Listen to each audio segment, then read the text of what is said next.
I'll go ahead and call this meeting of the Orange Township Board of Trustees to order. Today's date is Wednesday, June 18th. Ms. Batten, would you please call the roll? Trustee Ringel? Here. Trustee Knapp? Here. Trustee Faust is not here today. Just for the record, Trustee Faust is hopefully enjoying her family vacation.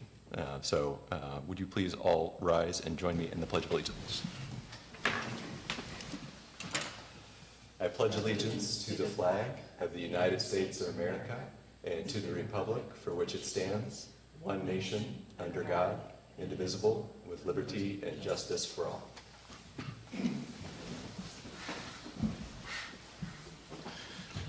Generally, we go into general announcements, but we're going to move our JED hearing to the current point in the agenda and then move into the remainder of our meeting topics after that. So formally open our JED hearing. We have two petitions before us, I believe, correct? Ms. Bonnie? Correct, yes. And we have a resolution for the approval of those petitions to enter into our township-wide joint economic development district. Yes, there's two resolutions, and I can kind of elaborate more if you'd like. Do. Sure. So this is our Orange City of Worthington JED, and this is a growing JED. We're hoping to continue doing further amendments, and every time we get a handful of parcels, we will propose these amendments and have the hearing. City of Worthington approved this amendment earlier this week, so now it's at the step with us. The two parcels include the 79 Parkway, which is something we recently heard in zoning. That is a supermarket with some potential retail options, so that entire area would be within the JED. And then the other parcel is the, it's tennis, right? No.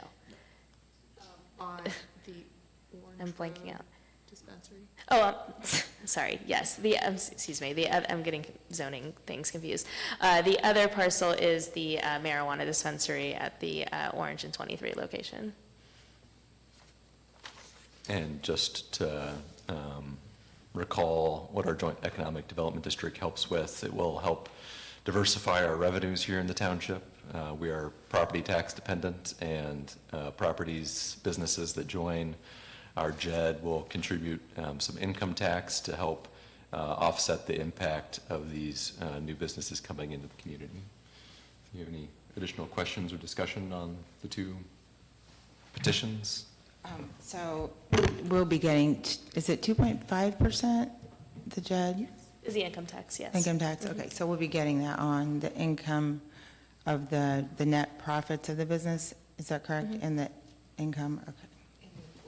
And the employee income, okay. Yeah, so this is And we get really exciting. 75% of the 2.5%, which I'm not mathing right now, but.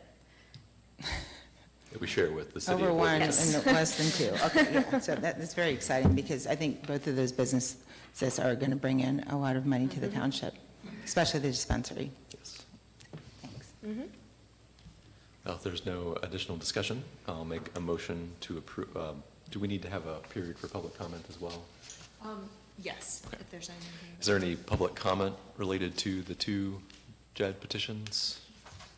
Seeing none, go ahead and close public comment, and then I will make a motion to approve Resolution 25-170, a resolution approving and authorizing the execution and delivery of an amendment to the Joint Economic Development District contract by and between the City of Worthington, Ohio, and Orange Township, Delaware County, Ohio.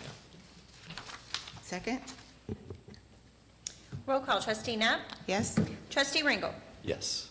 I'll make a motion to approve Resolution 25-171, a resolution approving and authorizing the execution and delivery of an amendment to the Joint Economic Development District contract by and between the City of Worthington, Ohio, and Orange Township, Delaware County, Ohio.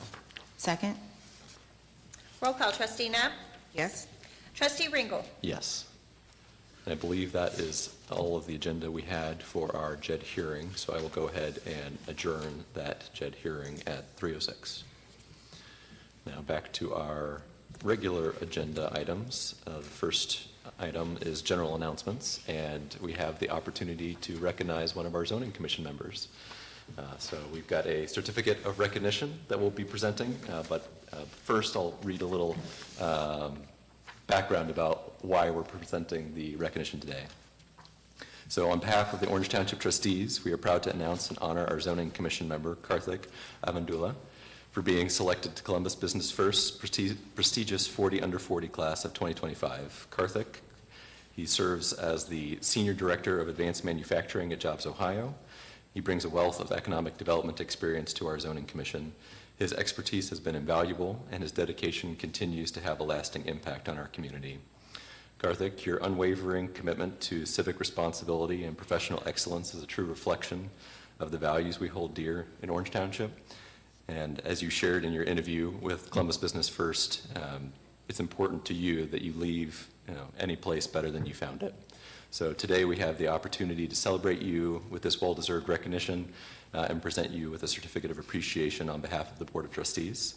And we want to thank you for your continued contributions in making our community a better place.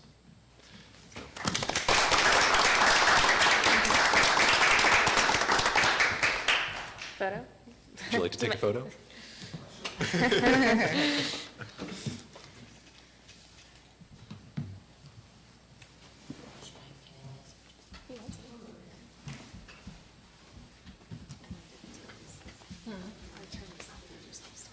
Michelle, would you mind, are you going to, would you mind Are you gonna get in the photo? yeah, do you want to get in? Do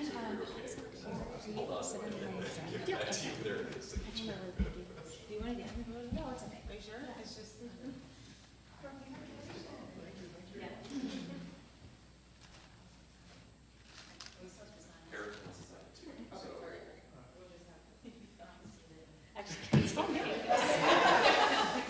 Other duties.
We've got a couple other general announcements as well. Trustee Knapp, do you have any general announcements at the moment? No. Okay. I'll just add that our offices are going to be closed tomorrow for Juneteenth. We have our 4th of July parade coming up, and registrations for the parade close this Friday. So if you haven't registered but you're interested in participating, please do so. I believe we have the most parade registrants this year that we've ever had. So it's really exciting, and I think we'll have a fantastic turnout for our parade. And thank you to everyone who's committed to be in the parade so far. A few community events that we also have coming up.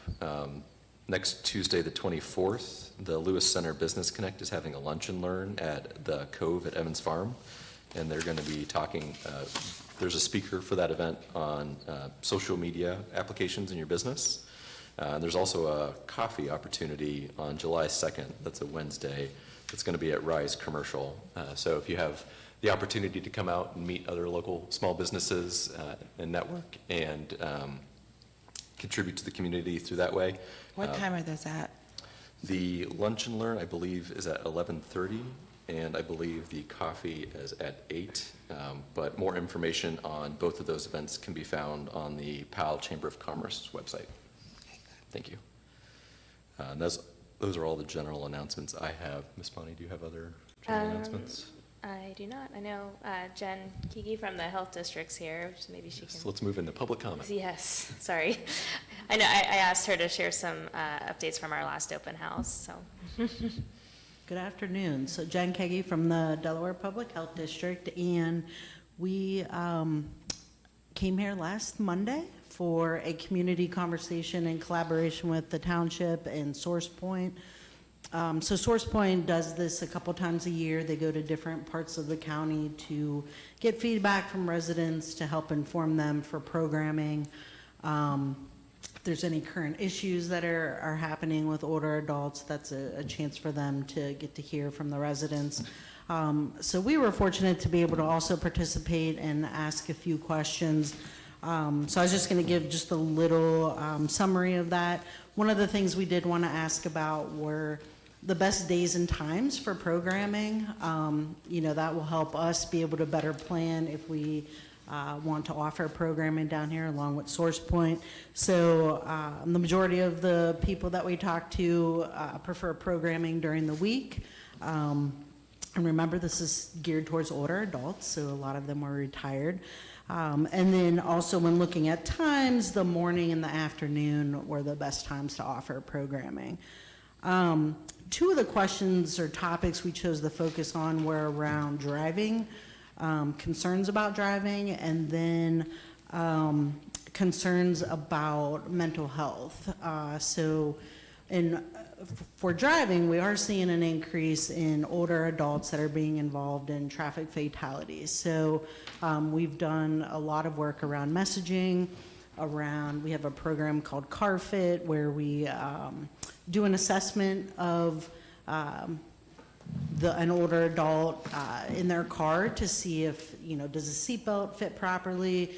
They might need a little booster seat because as you age, sometimes you know, your height decreases a little bit. So we do an in-depth assessment and then help them get some of those adaptable resources. And so when we were asking about the major concerns, one was the speeding, and then the other one was just driving at night. We asked about roundabouts. Nobody seemed to be concerned about roundabouts. Changing lanes, vehicle technology, they all felt pretty comfortable with that, but it was mostly the speed and then driving at night. When we were asking about mental health, another thing that we've seen is with older adults is an increase in our suicide deaths. So a lot of that has to do with if you're getting diagnosed with a chronic or a new disease, such as cancer, living with a chronic disease, chronic pain, maybe you've had a chronic disease and now it has sort of ramped up, some social isolation, like they don't want to be a burden on their family members. So we did want to ask about when they're struggling, who do they turn to? And the majority of people said their friends, their spouse.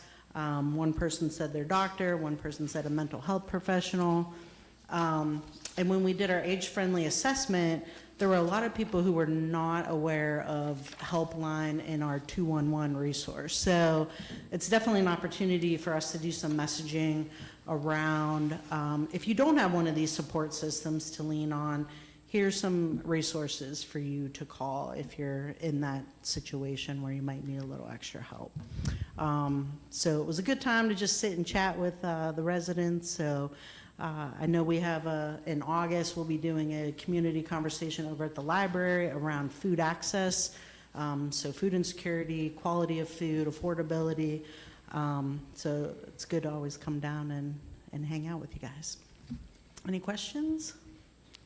A few questions about community partnerships. Mm-hmm. So I think we're always looking to partner and help, you know, serve our residents the best that we can. Helpline, you're partnering with the Delaware Morrow Mental Health and Recovery Services Board for that service, or is that purely a health district service? No, so it's primarily funded by the Mental Health Board.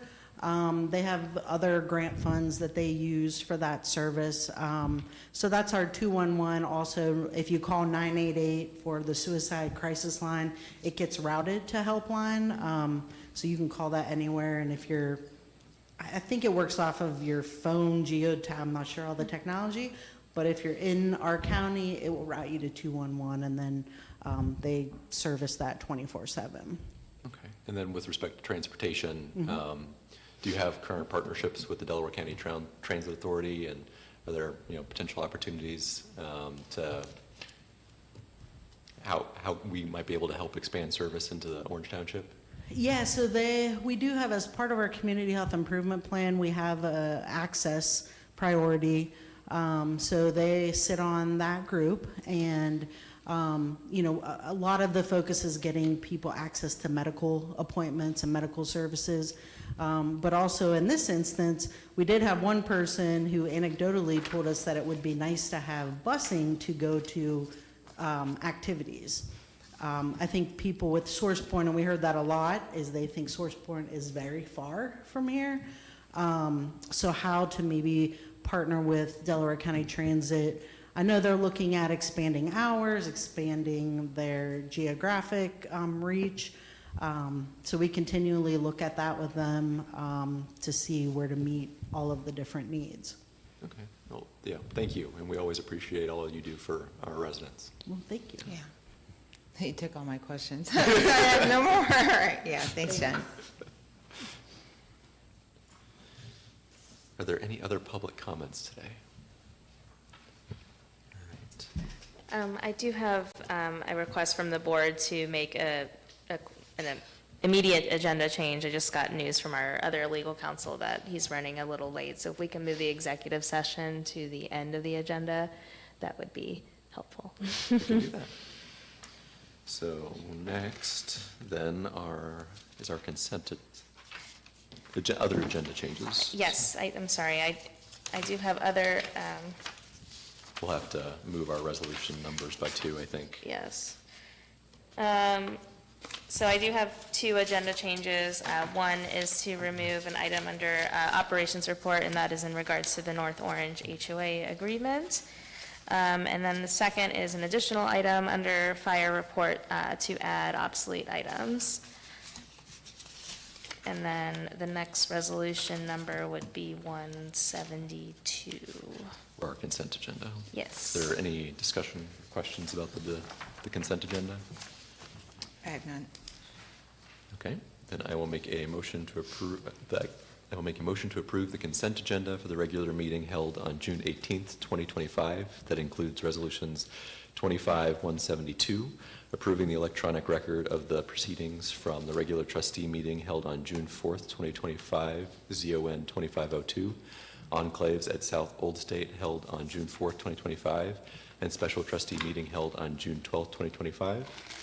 And resolution 25-173, approving purchase orders, then and now purchase orders and blanket purchase orders as listed. Second? Roll call. Trustee Knapp? Yes? Trustee Ringel? Yes. Next on the agenda is our development and zoning report. Director Duffy? Good afternoon, trustees. For our zoning hearings and meetings report, this was finalized at the beginning of last week, so I'll have a few updates for you on dates as we move along. But the Zoning Commission did meet on June 10th to discuss the rezoning application for amending the plan district there at the corner of North Road and Shanahan Road. The commission requested some revisions and additional materials from the applicant, and so that hearing was continued to next week. So the second hearing for that application will be Tuesday, June 24th at 6:30 p.m.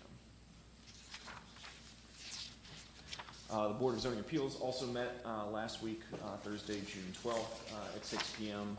With a number of agenda items on that agenda. The first was variance for a FR1 lot split for a new parcel to be less than the minimum allowable lot size. That was approved by the BZA.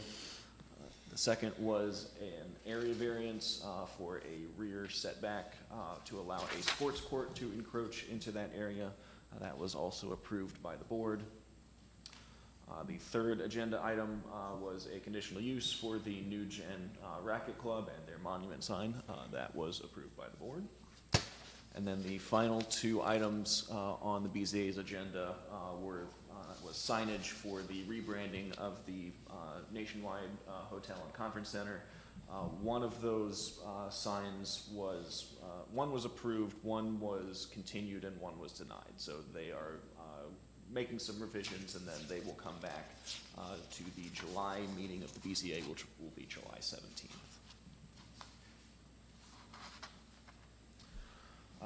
Zoning Commission also met last night, Tuesday, June 17th, at 6:30 p.m., and that was to continue our discussion on the zoning code rewrite project.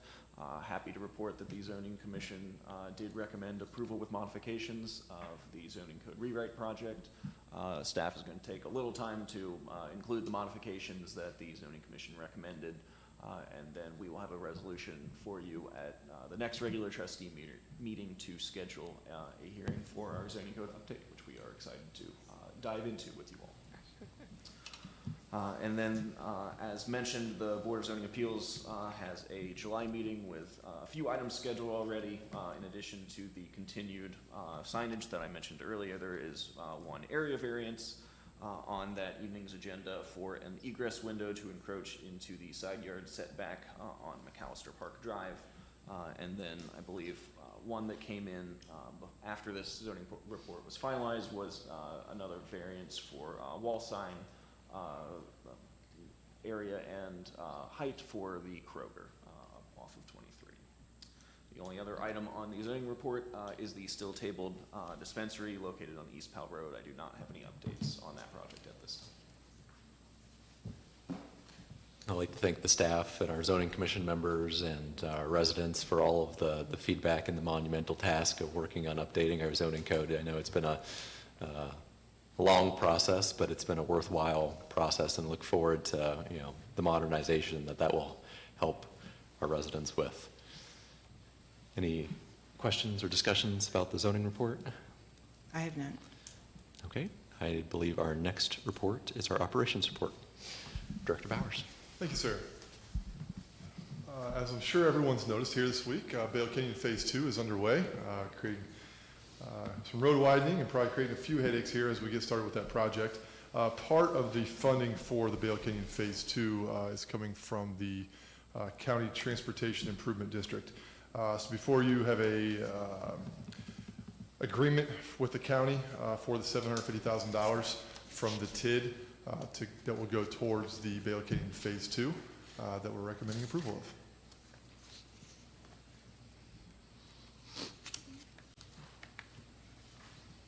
Sorry, I got to scroll through the resolution. Is that the only other agenda item for your report? No, sir. That's it. Okay. And thank you to the Transportation Improvement District for their continued partnership on these incredibly expensive roadway infrastructure improvements. But I know there'll be some short-term pains, and I think there are some residents who are experiencing that pain a little bit more acutely with the road closure right now. But I think the benefits of having the widened road and the multi-purpose trail that we'll have down Bale Canyon will be a big asset for the residents moving forward. Any other questions or discussion? Michelle, when did that project start originally? Was it 2020, like the original? Like when we started talking about Yeah, like all three widening it. phases? Yeah. It What, was, 2020 or? it was before our time that planning was started on the Okay. project. Mhm. Okay, thanks. I guess before my time as administrator. Yeah, around 2020, you think, or so? Okay. Some of the earliest plans I have that were stamped were 2018, so I'm going to guess it started a few years before that, just to guess. Okay. But it was approved in 2020? Or do we know, Silas? It was Or was broken that down before your into time? 3 phases, Yeah. so Okay. it's been Been a while. a Okay, while. thanks. Sure.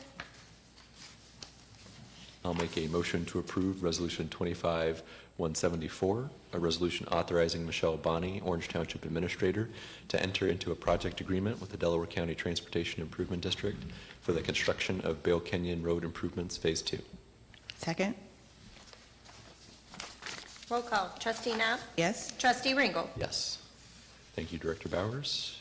Chief, fire report? Secretary Board, a couple things in front of you. First thing we have is a resolution to authorize the sale of our old ladder. We got the new ladder in.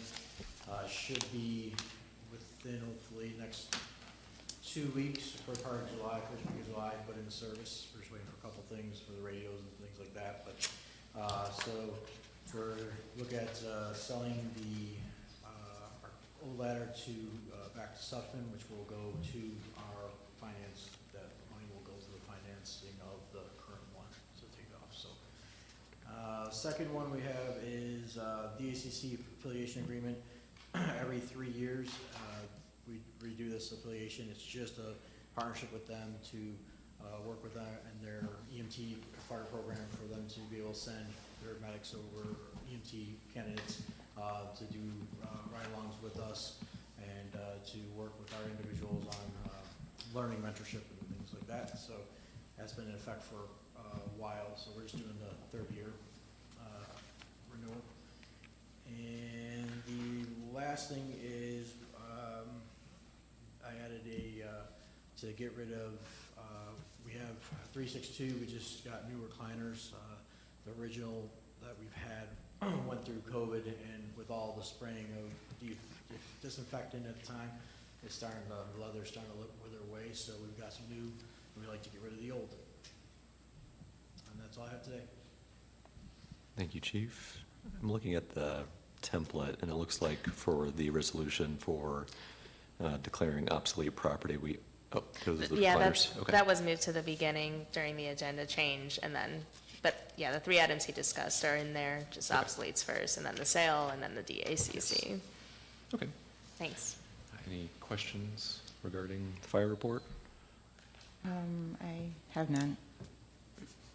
Okay, I'll make a motion to approve Resolution 25-175, finding certain personal property not needed for public use, obsolete, or unfit for the use for which it was acquired to have no value, and ordering it to be auctioned on GovDeals, Inc., be discarded or salvaged. Second? Roll call, trustee Knapp? Yes? Trustee Ringle? Yes. I'll make a motion to approve Resolution 25-176, a resolution authorizing the sale of township equipment pursuant to ORC 50510A3 to Herb Fire Equipment representing Sutphen. Second? Roll call, trustee Knapp? Yes? Trustee Ringle? Yes. I'll make a motion to approve Resolution 25-177, approval of agreement between Orange Township and Delaware Area Career Center. Second? Roll call, trustee Knapp? Yes? Trustee Ringle? Yes. Thank you, Chief. Thank you, Board. Next on the agenda is our fiscal office report. Fiscal Officer Benton. Good afternoon, trustees. We have the one and only agenda item would be the May financials. We ended the month at $35,717,710. We have a year-to-date revenue of $12,416,874, with year-to-date expenses coming in at $7,222,810. And I'll have these available for you to review and sign at the end of this meeting. And that's all we have for fiscal. Thank you. Thank you. Any questions or discussion? I have none. Okay, I'll make a motion to approve Resolution 25-178, review of the May bank reconciliation and financial reports. Second? Roll call, trustee Knapp? Yes? Trustee Ringle? Yes. Thank you, trustees. Thank you. I believe our next agenda item is the administration report. Yes, thank you. So today I just have a discussion item. I believe it was brought up at the end of the last meeting or the meeting before, to look into having a policy for commercial vehicle parking on our township streets or township roads. And I wanted to just kind of open the discussion to see what kind of direction we want to go with. I know Jolie Donnan, our legal counsel, has been working on that. I also did some research around the surrounding areas to see what other townships do.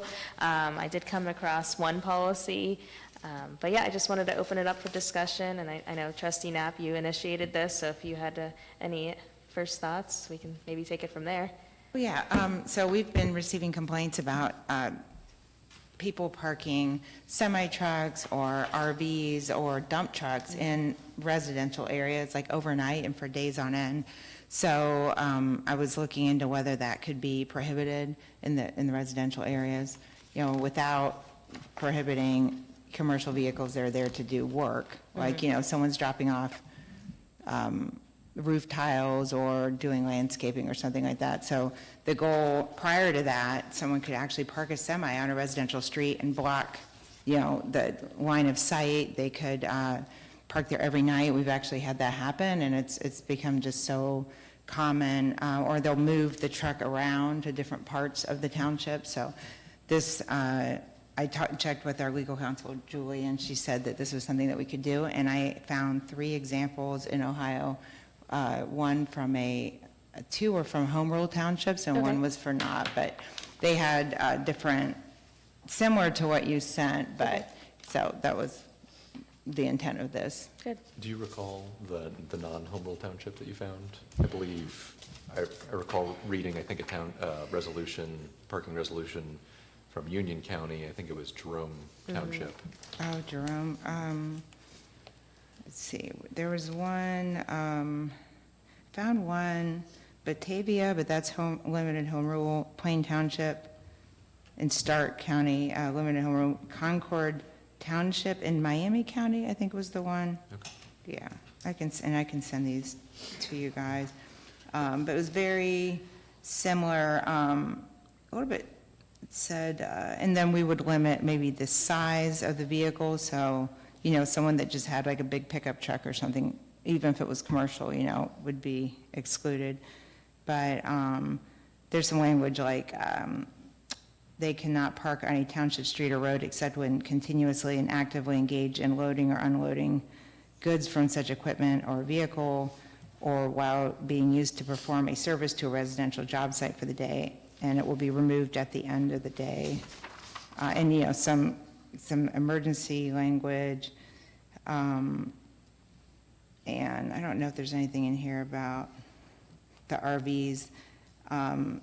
Yeah, some of these limit to like no more than 72 consecutive hours for certain vehicles, maybe for landscaping or something like that. So things like that to pretty much prohibit.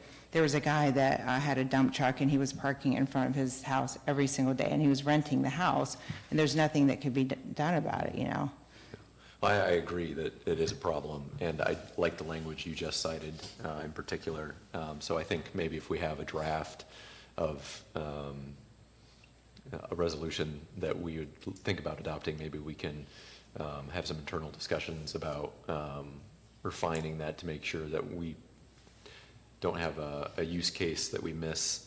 But I think certainly restricting parking for commercial vehicles overnight, and then maybe even being able to qualify that there's active commercial activity that needs to be taking place in order to be able to park temporarily on the residential street. Yeah. Maybe that would be a good additional, Because otherwise, restriction.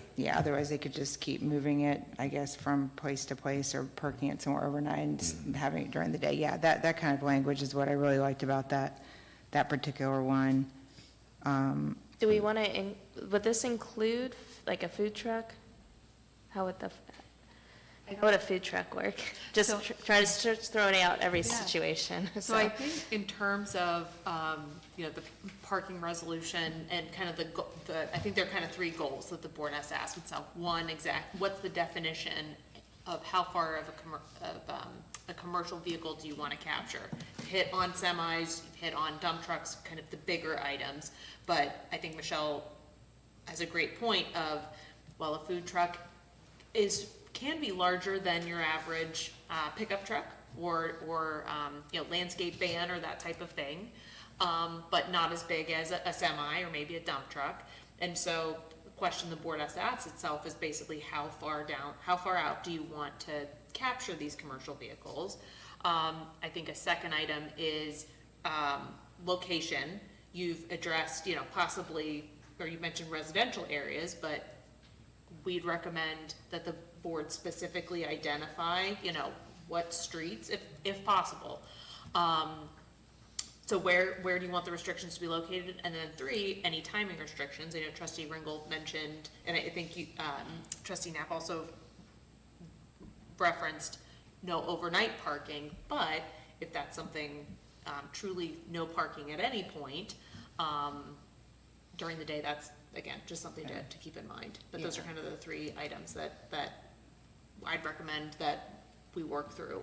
Yeah, as maybe we the food move truck forward. could be actively involved in commercial business, because I know there's a food truck that comes to my neighborhood a couple times a year, and yet it doesn't stay. It stays a couple hours, and it's actively engaged in business, and then it leaves. Yeah, I think the language you said earlier. Yeah, I think it should would, help yeah, I with think that. it would cover it maybe with some, yeah, and that wouldn't be loading or unloading, but something along those lines, yeah. And we currently have a permitting process for food trucks in the township, correct?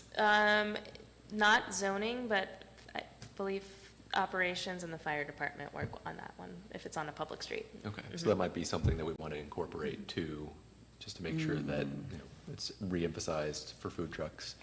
And then, I don't know what your thoughts are, Trustee Knapp, but I think we've had some resident concerns about parking RVs on RVs. our Yeah, artery roadways, if you will. So like,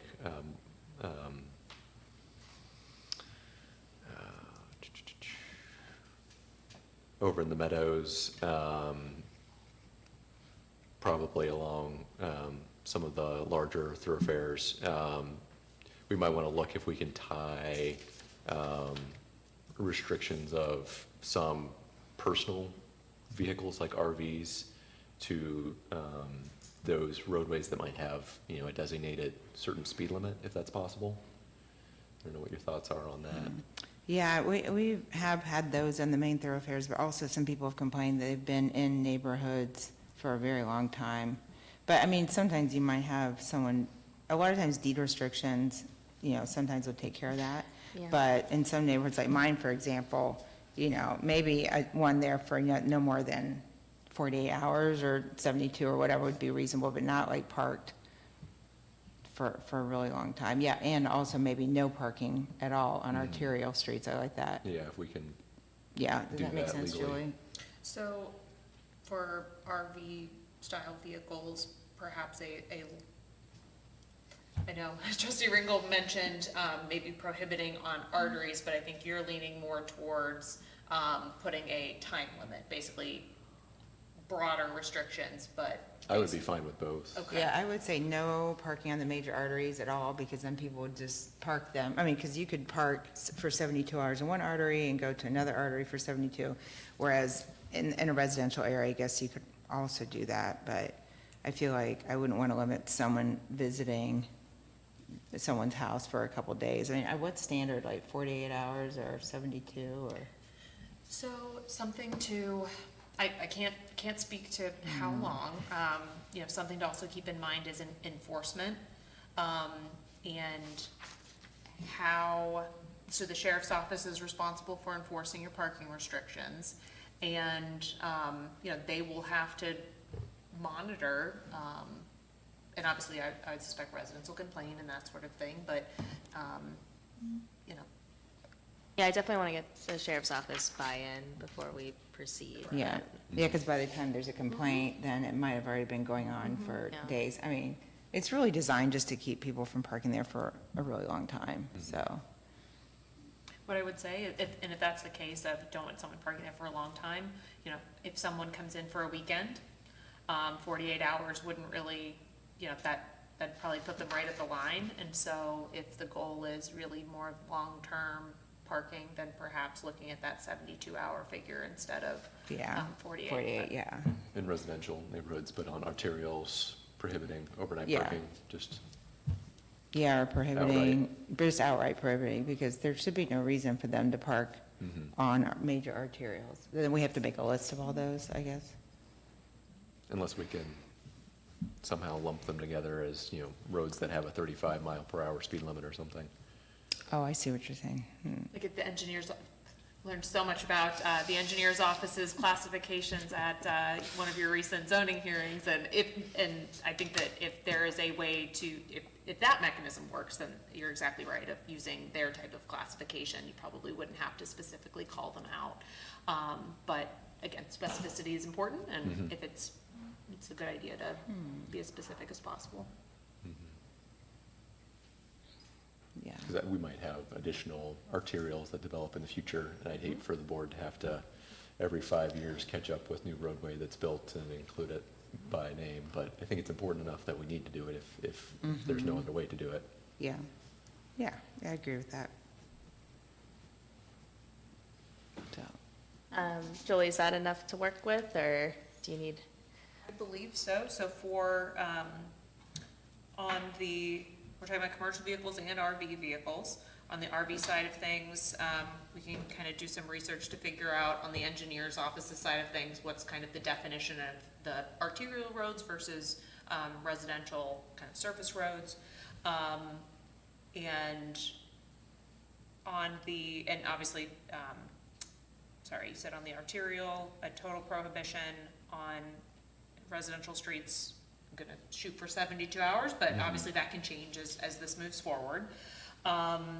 On the commercial vehicle side of things, it sounds like the definition is geared more towards, again, those large items. We can specifically carve out permitted food trucks, so that way it's clear they're not included in the definition. And on that prohibition would just be on residential streets? Is that the kind of residential surface streets? Yeah. But on arterial roads, would arterial roads be included in that, or a time limit, or? I'm almost inclined to just do an outright Yeah, outright ban, ban, yeah, like we're doing Ontario. with RVs. Sure. I mean, that's, a semi-truck's certainly gonna be more intrusive than an RV. Absolutely, yep. Yeah, and there was apparently someone who was even repairing cars and then like having the cars and bringing some of them home from work, and then someone else who was, the repair work wasn't done, so they would park some of them on their street, so the person couldn't find them. That happened once at least, so, a large truck, so. This should prevent most of that. Did we want to also include the, with respect to commercial trucks, the exclusion that they're permitted in those areas when they're operating? Correct.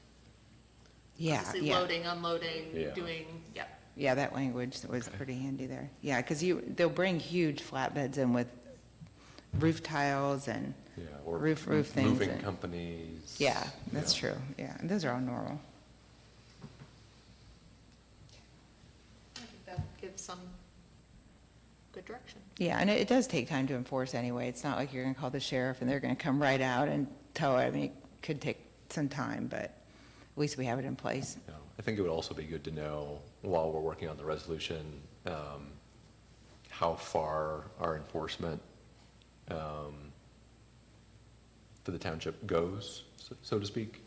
So I know we recently cleaned up our existing parking historical resolutions, and I feel like I'm vaguely aware that limited home rule townships should have a little bit more authority when it comes to enforcing parking violations, but it would be good to know, and I'm sure we'll find out as part of, setting these limitations as to the extent of the enforceability, and that way we don't put in place a resolution that can't be enforced. Correct. Yeah, yeah. I think- And if the board would like me to go into that, I'm happy I can give you some information on that right now, or we can, as we move through the process. So in general, there are two mechanisms for creating parking restrictions, criminal and civil. My understanding is that you folks did have the criminal process put into place, which required a parking bureau that basically went defunct. At least, again, it's my understanding that it wasn't really operating. In shifting to civil, that means that there are a few different statutory requirements, but one additional item, which can be a real pain, is that because it's a civil fine, the law enforcement officer can't leave the ticket on the dash. Like you might have, again, you go to City of Columbus, you get a parking ticket, it's on your windshield. For civil fines, in order for the court to be in a position to prosecute that offense, it requires that the ticket either be handed to the person, like to the operator, which is obviously a very difficult thing. If a police officer shows up and sees something in violation, are they gonna stick around to hand it to someone? Alternatively, I know several law enforcement agencies they'll have to send a summons and basically mail the ticket to the owner of the vehicle, which is a burden. So, all of that is to say, too long didn't read, enforcement can be tricky. But obviously having signage up that speaks to no parking and speaks to those restrictions, signage can be very helpful, if nothing else. And so, more often than not, putting these restrictions in place, putting no parking signs, that type of thing, the hope is self-compliance rather than actual enforcement. But This can only be civil then, right? Cannot be correct. criminal. And actually, do I have that? I've now looped myself in, or sorry, give me just a second. I know I've said criminal and I've said civil one way. I believe you're correct that we used to have the criminal You had the criminal, parking okay, bureau that we okay. then reformed to civil because Thank there you. was concerns, I believe, from the county prosecutor's office and sheriff's office about implementing criminal Criminal fine. tickets, okay, thank you. Just Um, wanted to, I thought I might have walked myself in a circle. Can a vehicle be towed if it's civil? There is a process, I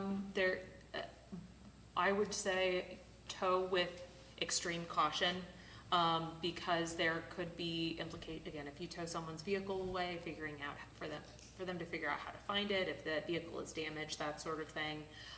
So the law does, create a process for towing for violating a parking restriction, but our advice is use with caution. So maybe for parking for our parks, maybe that would be a good, targeted use of towing.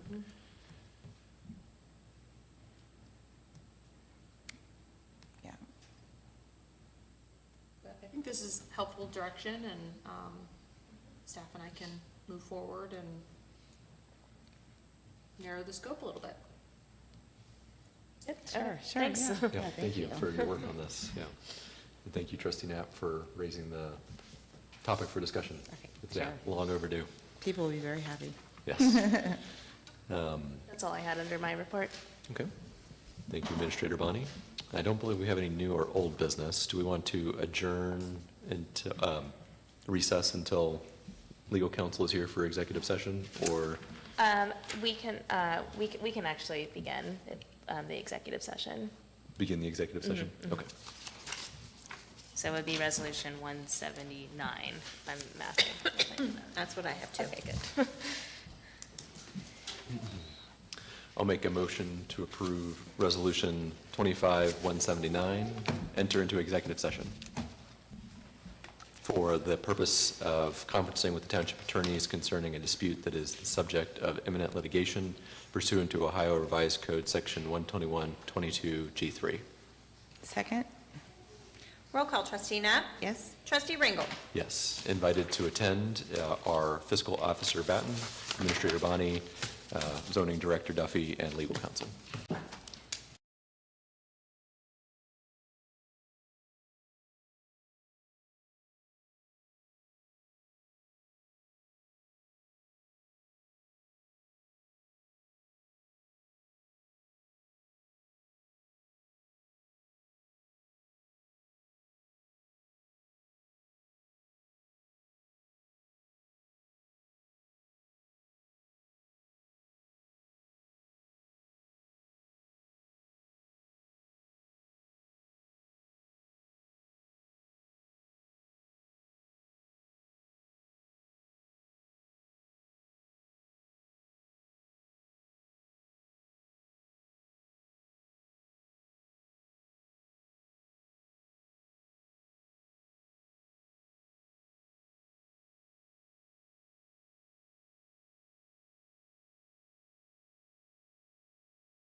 we're on. I'll make a motion to approve Resolution 25-180, return to regular session. Second? Trustee Knapp? Yes? And Trustee Ringel? Yes. And then I think that concludes our agenda for today's meeting. Is that correct, Administrator Bonnie? Okay. I will make a motion to approve Resolution 25-181, meeting adjournment. Second. Trustee Knapp? Yes? And Trustee Ringel? Yes. Meeting Meeting adjourned. adjourned.